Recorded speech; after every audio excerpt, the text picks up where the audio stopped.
What happens at laser tag never stays at laser tag. Laser Unfocused Tag Talk. Laser Unfocused Tag Talk. I feel like you could be like in Ghostbusters or something. Oh my God, you have got some stories. Let's talk about laser tag. Who knew you were a laser tag legend? Time to get laser unfocused. Tag Talk with Tivia. Welcome to Laser Unfocused Tag Talk. Hi, I'm Tivia. Laser Storm players have one of the oldest continuously running tournament scenes, and as planning for nationals gets underway, there appears to be no end in sight for the enthusiasm. I'd like to welcome my guest today from the Laser Storm tournament scene. I've got Tyler Carmen, who is this year's Laser Storm Nationals Tournament manager, and Rochelle Gillen, who is the Kelly to his organizing. And that seems like as good a title as any. So welcome to both of you. Thank you so much for being with me here today. Thanks for having us. Thanks for having us. And it's because Kelly, it's just such an honor to compare myself to her in any way. That's why I say I'm the Kelly to Tyler's Greg.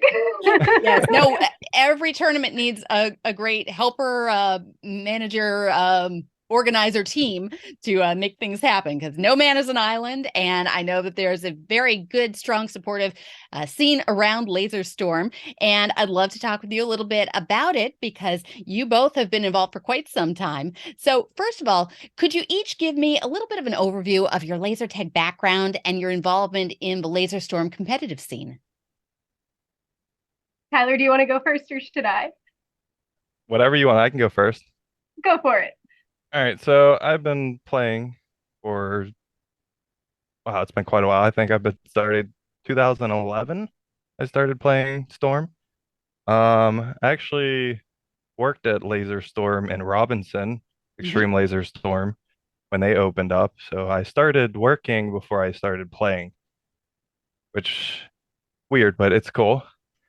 Other than that, I played leagues, and then I hopped into the whole regionals and national scene that we have for Laser Storm. And then, make things short, the last 1 or 2 years I've actually stepped in and contributed to trying to run nationals and help everything out. Instead of being like a huge competitor, I'd like to actually run and get everything organized. Terrific. And how about you? And I just counted in my head because I forgot to before we started. I am coming up on 20 years. Oh my goodness. That's awesome.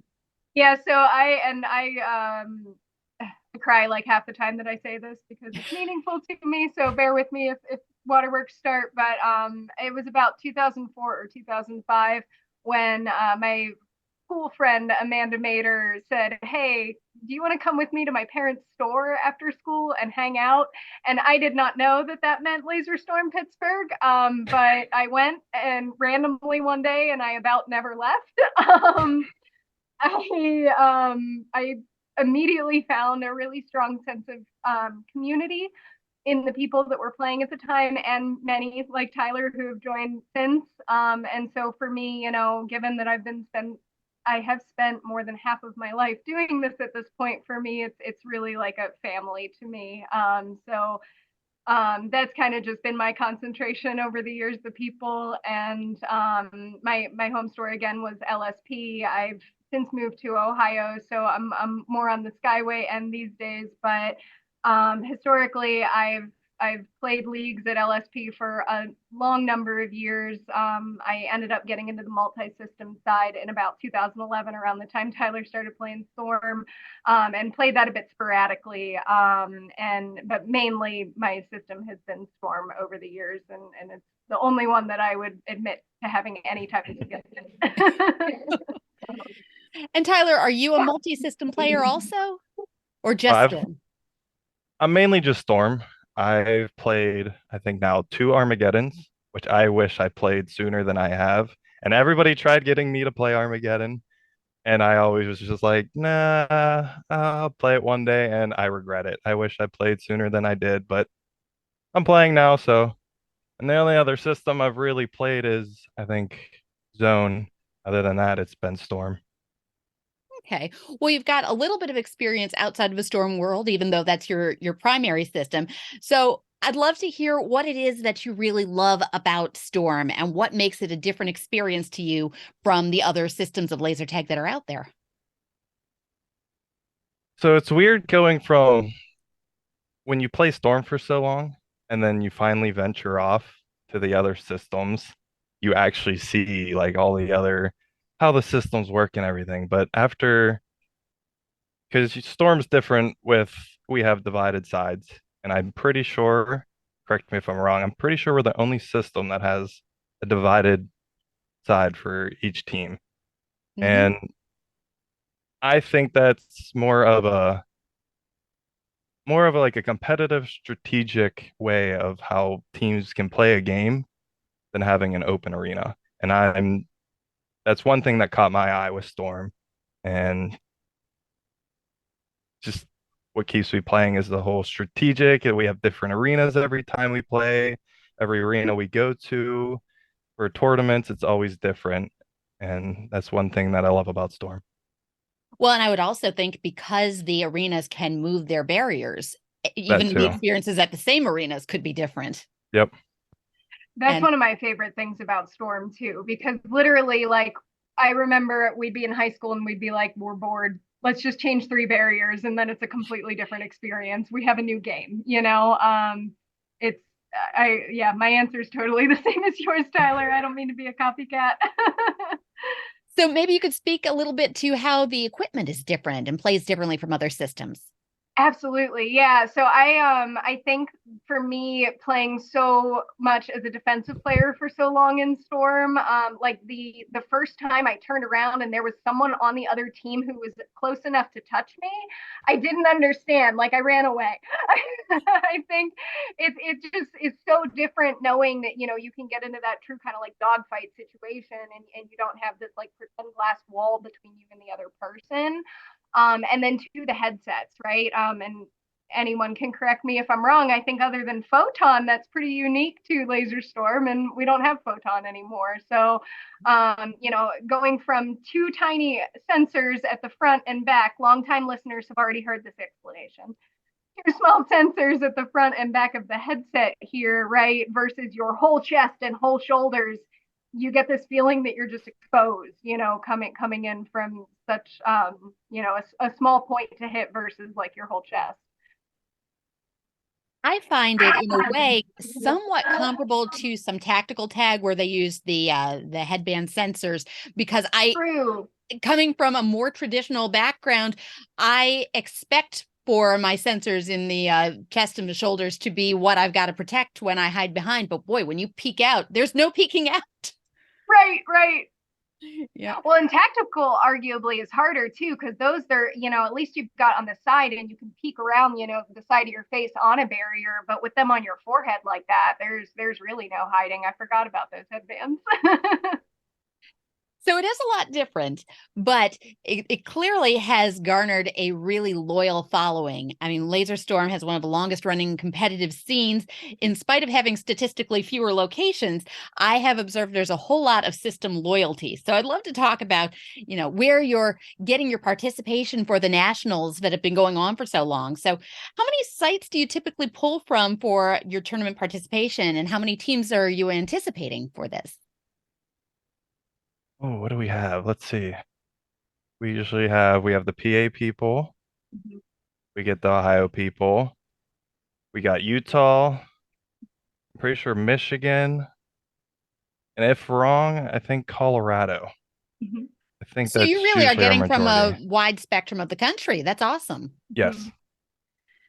Yeah, and I mean, for a lot of years, the hub was the Ohio, PA area. He'll have to forgive me. Brett, he runs Laser Assault. He's over associated with them out in Provo, Utah. They opened a few years ago. I don't remember exactly how long, but Brett and Aaron. Yep. yeah. As far as I'm aware, until then, really, it was, you know, Dan Baker's store out in Robinson for a while, and you've got Laser Storm Pittsburgh on McKnight Road there, run by the Maters, and then you've got Skyway, which is run by George Raptis. And I think their leadership is a huge reason why people keep coming back. Absolutely. And I think it was last year, maybe the year before, there was a site in Minnesota too where you played Last year. last year. Yep. So it's very cool to see how you float around and get participation from all these different places. And so I have never been to a Storm Nationals. I would love to know, what do people expect? I mean, what kind of location are you going to? What are the formats? What are your side activities? Tell me about the event. Well, we'll tell you registration's opening soon. So this is your opportunity for your first Nats this year. I hope we see you there. We're actually headed to a new site this year as well. It's called Family Bowl Away. It's over in Butler, PA, which actually isn't too far. It's a little bit in between Skyway and LSP, to be honest. And we're really excited to have another new place to go. And I'm gonna defer to you, Tyler, on any additional detail on that. So, okay, so format wise, we'll go towards the format, but it's a 5 day event. Well, technically it's 5, but it's the first day is usually like the captain's meeting, the arena change, make sure everything's good. And then the first day we usually run a whole mixer event. So it's just we do different teams, different formats, fun events or fun game modes, just so people can play with different people and we can just test out the arena, make sure everything's good for the actual competition part. And then after the mixer, we always do a Top Gun, which is one of the few events that I look forward to at nationals, is where it's one big game of usually up to 20 to 30 people, depending who shows up. And it comes down and it just keeps eliminating people until you get down to a 1v1, and then you crown the Top Gun winner Is off of that the a solo 1v1. competition? Yes. Okay. It works a lot like your tag for a cause, actually. Oh. Basically, game after game, cutting out the bottom half, top half moves on to the next round. Gotcha. I gotta say, I love Top Gun too. One of my proudest accomplishments is coming in top 6. Then after Top Gun, we do a double round robin. We'll do Fridays one round robin, Saturdays another round robin for the whole seating purpose. And then Sunday is our double elimination to figure out the whole winner of the whole national tournament. Very good. And how many players on a team? It is 5v5. So there's 5 people on a team. And recently we had, say, average of 5 to 7 teams for nationals the last couple of years, which has been pretty good. Yeah. I know for a while we were down to like 4 or 5 because we were hitting like a slow range of teams coming to the nationals, but it looks like we're starting to get more teams here, so hopefully we can reach up to like the 8 mark, because that would be nice.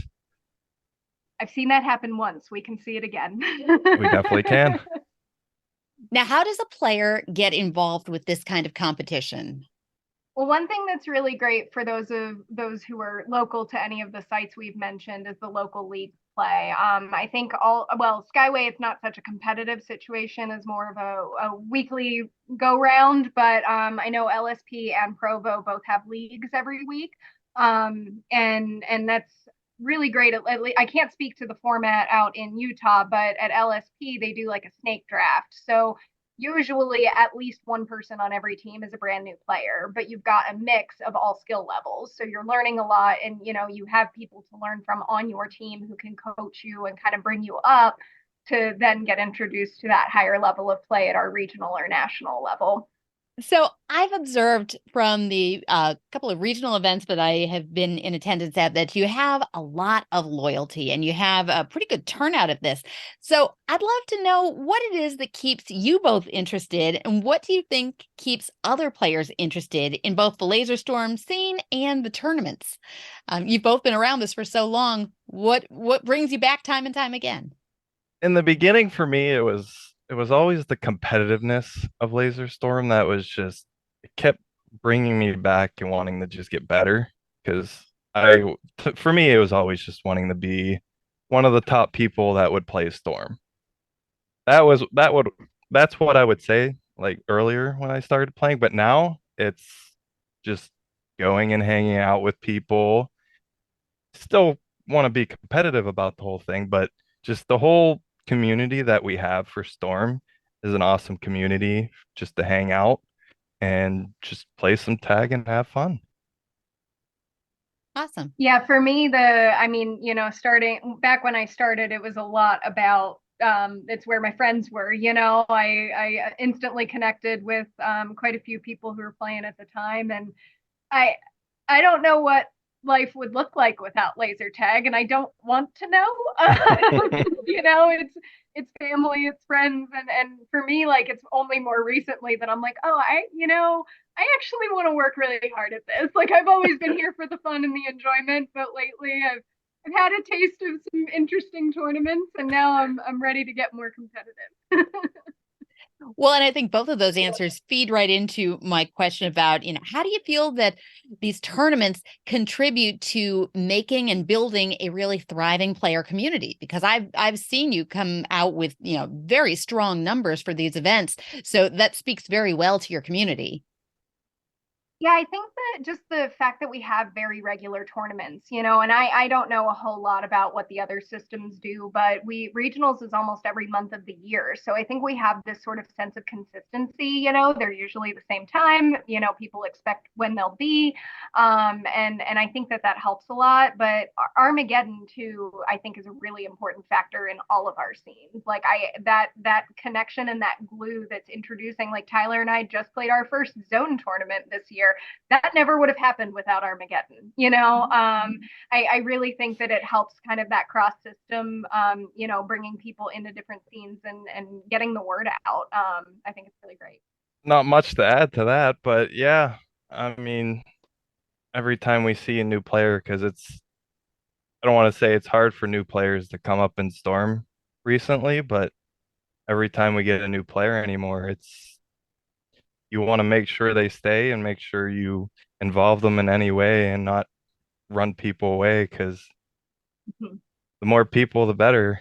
So, I mean, she explained it pretty well, so there's not much to add to that. Thank you. I agree, Tyler. I think we're a very welcoming community. Yes.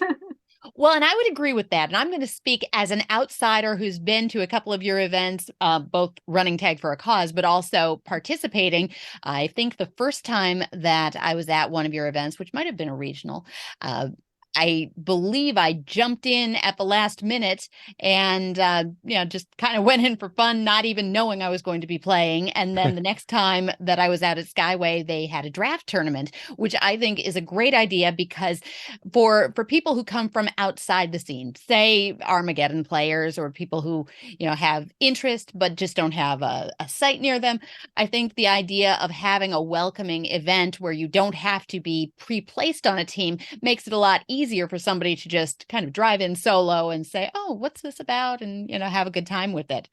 So to that end, I'd also love to know what you both see in competition or just in general as the pros and cons of laser tag events that have either fixed teams or draft teams or solo competitions. How does that vary up the experience, you think? Oh, that's a rough one. Yeah, I mean the variety, right? Like the fact that there is variety, I think is what's best. Because everybody does have their own preferences. Some people always like a draft, some people hate drafts. So I think all of us being open and willing to maybe play a format that we're not as favoriting, just because our cohorts love to play it too, like that I don't know, that helps us all have a great time. Do Hey, you for have me, drafts very often? Not a ton. I feel like every couple of years we do a draft, whether it's a regional tournament or like a side event. Tyler, what do you think? Is that on point? I'll say recently it's been once, maybe twice we do a year for a Mhm. draft. Mhm. I don't think I forget the last time we even done a draft. Well, and we're such a close community too. It's pretty easy to gain like or garner interest, right? Like sometimes we just say, "What do you guys want to see this year?" Or we kind of just get a sense of what the regular teams are feeling and take action accordingly. Well, Now, a lot of times I hear from laser tag owners who want to try and get a league going or a tournament scene, and they don't really know where to begin. And I think from your perspective, both as having backgrounds in the organizational end and as players, you've got a unique vantage point on that. So, what advice would you give to somebody who wants to either join the scene on a competitive level?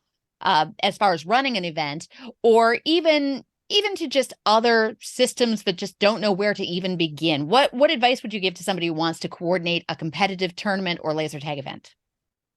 Something on along the lines of start small, because I know I'm taking my experience when Extreme Laser Storm and Robinson was just starting out when they opened. They had a fire till you tire. It was a 10 to 12 special. It's a 2 hour special.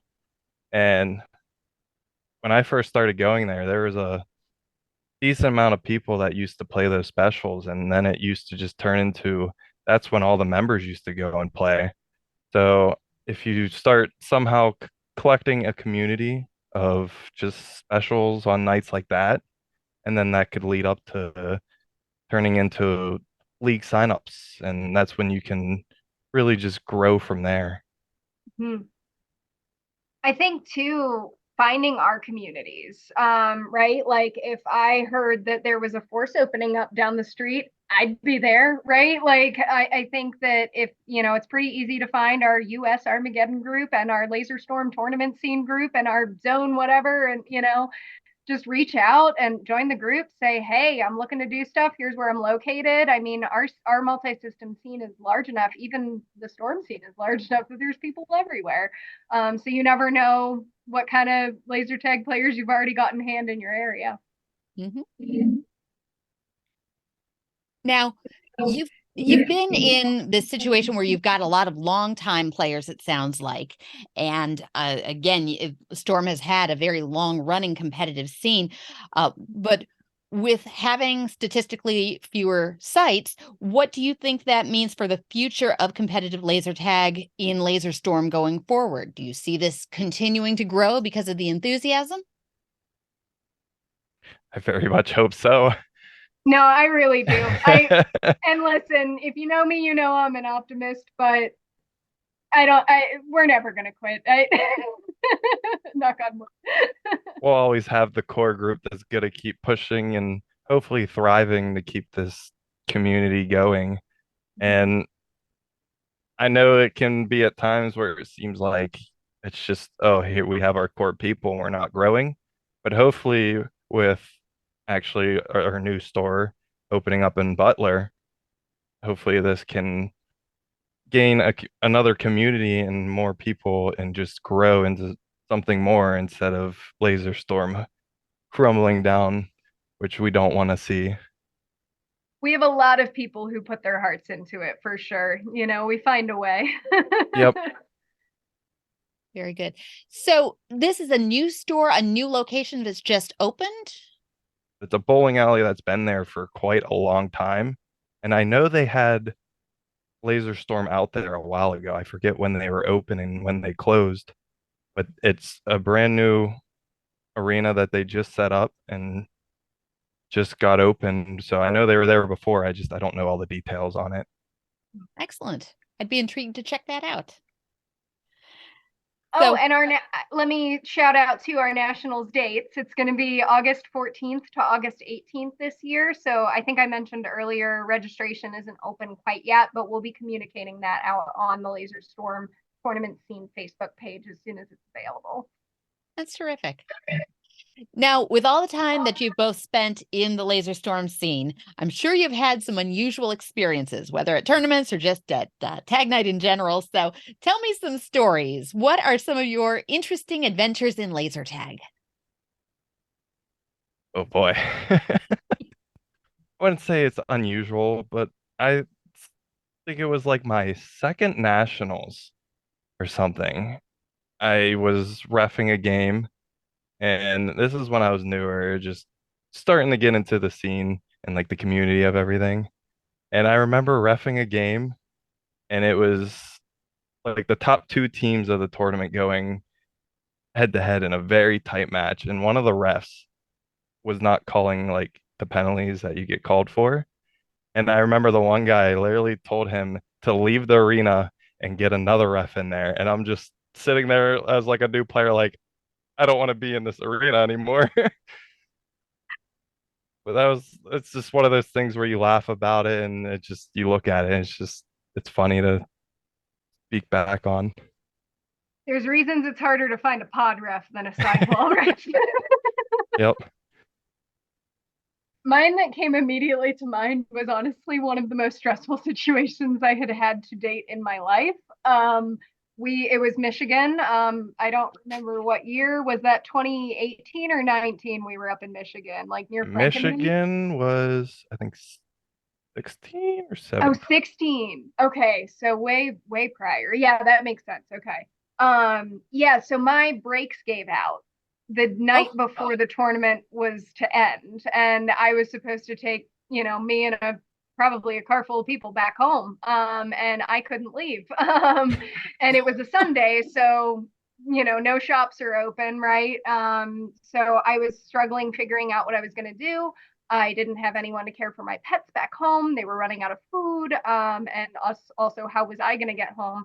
And it was Clueless and Rave who stepped up and took my keys and literally went to my house on their way home to make sure my pets were taken care of. Aww. And then Danny Condren, Llama, Master Hand, he's got a few names, stayed with me in Michigan, like just to make sure in case my car never came back alive that I could get home. And like, we were talking about community and heart. Like that's a really great example of just people helping each other out. And, that it was a very unusual experience, but we were also right near Frankenmuth, Michigan. So that was really cool because I think we spent the entire day playing Pokemon Go while we were waiting for it. Well, that's how you make lemons out of lemonade, right? Or exactly. other way around, Very good. Well, definitely some interesting things go on in tag, but I'd also love to know, what is your favorite laser tag memory? I got mine off the top of my head. Okay. So, favorite laser tag memory, it honestly has to be my first nationals win, which was, I don't even know this off the top of my head, which is pretty sad. Which year was that? It was 2019 in Ohio, so Skyway. It was just after trying to do it for how long you play and then to finally win a nationals is probably one of the greatest feelings in laser tag. And it's just that accomplishment that you work for. And that's probably the greatest accomplishment so far. Congratulations. For me. That's great. Thank you.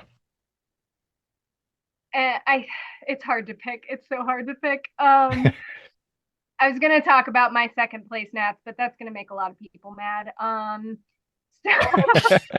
now I want to hear a story. It was a throw together team, as many of my teams have been over the years. And we had, I hope I get this right. It was Skeletor, PFM, the Phantom, me, and Cloud. And we were very much not the favorite to win. I believe we did not win a single game in our round robin. I think this was at XLS because there was a 90-degree turn in the pod run. And we decided during the double elimination to post our entire team on 2 barriers. Keep in mind, the Phantom is probably more than 6 feet tall. So we are all crouched down, all 5 of us, on 2 barriers, and ultimately that led us to a second place Nats trophy. And frankly, did we really win? Yeah, we did. But it was just one of those ridiculous moments that never should have happened. We had this weird idea and the other team didn't expect it, and it turned out in our favor. But talk about unusual moments in tag. Well, that puts me in mind of a time that I ended up mentoring some young girls in an event where didn't win the whole thing, but they did at least take one round, beating the big, strong CrossFit team. And I'll tell you, watching those girls' reaction to that, priceless, priceless. So some of those moments are just sweet because they're just sweet. You Yep. gotta love the underdog, right? Yeah. Oh, well, great stories and lots more memories to be made. And I am excited to see how things play out in this new location for you and the upcoming Nats in August. So I hope people will be signing up and building more teams for you. And I love to end my podcast with a little bit of rapid fire tag talk. Quick questions to you, quick answers back. But my rule when there's more than one person on the line is that you can't share the same answer. You've got to come up with something different. Oh man. So dibs on That means whoever we wants get to answer take this. turns going first, right? You do you any way you want. Cool. My first one's an easy one. What's your favorite arena? Oh, Skyway. I'm biased because I painted some XLS. of it. Okay, now I'm going to make it harder. Other than your home arena, what would you say is your next favorite arena? Oof. Oh, Quasar Berry Island. Okay. That's in I Wales. haven't played that many, so that's hard. Oh, I like the Michigan arena we played at, actually. Very small arena, but I like that one. Okay, That was a good one. very good. What is the coolest place you've ever traveled to play laser tag? Probably the UK for me. That you have me beat on this one. It would either be probably have to say it'd have to be New York for the whole Armageddon that we just played last year, for me at least. Very good. I love New York. Go Nathan. Who is the coolest person you've ever met through laser tag? Oh, Havoc. I'm biased. He's my boyfriend. Maybe you'd give that answer. I'm pretty sure he gave the answer back to you when I interviewed him. So, so hers was easy. What about you, Tyler? Gotta watch how I answer this one. The coolest. I can't think. That's like a hard one to say just one person. Uh, Fair. can I skip this question? Sure, you can take a pass. We'll move on to one I'm pretty sure you've got an answer for. What's your favorite prize or souvenir that you've won through laser tag? I'm gonna say my nationals, but other That's what than I that, figured you might say. other than that, it would be my second place Armageddon for my first Armageddon that I played. Nice. I think it's for me, my golds from US UK in the same year. I did not in any of my wildest dreams think that I could be part of something like that. And that was pretty darn cool. That's great. And congratulations to you both on those. Nice accomplishments. Now, what's your favorite energy drink to keep you on the move? White Monster. Red Bull. Okay. And what's your favorite brand of We Never Run in the Arena shoes? I always wear Nike, so I'd have to go with Nike. I only wear DCs, which I've gotten some judgment for, but here we are. Awesome. Very nice. And any final thoughts either of you want to share? I wanted to give a quick shout out, if that's okay. Sure. So I just wanted to point out something that I really love, especially lately in our laser storm scene, but outside of it, just laser tag in general, is all of this like non center events that have been going on, right? Like we've got your podcast, which is amazing. I always look forward to it. We've got the resupply on Twitch. We've got George Raptis, GE Raptis on Twitch, streaming all the time. Most recently, we've got Chachi over in the Laser Storm community. Painful Truth Gaming, I think, is his YouTube channel. He just started it. You've got Laser Sports Academy in the Zone community. I'll end there. I'm sure there's more, but I just wanted to thank everybody who does all of those things because it's just really cool. Someone who has struggled with confidence in my own game over the years. It's really cool to be able to like have this avenue to hear from players in all different systems, and I'm just really grateful for that. Awesome. I mean, other than that, I was just gonna say, if anybody wants to come play Storm, just don't be afraid. Just come on down. We're a welcome community. I know a bunch of us at Storm are branching out to other systems and trying to play a bunch of other systems, and we're gonna be trying to do that. But other than that, just come play some Storm. We have our nationals coming up. Hopefully, we can see some outside teams that don't play Storm come down and play. And yeah, that's about it. Excellent.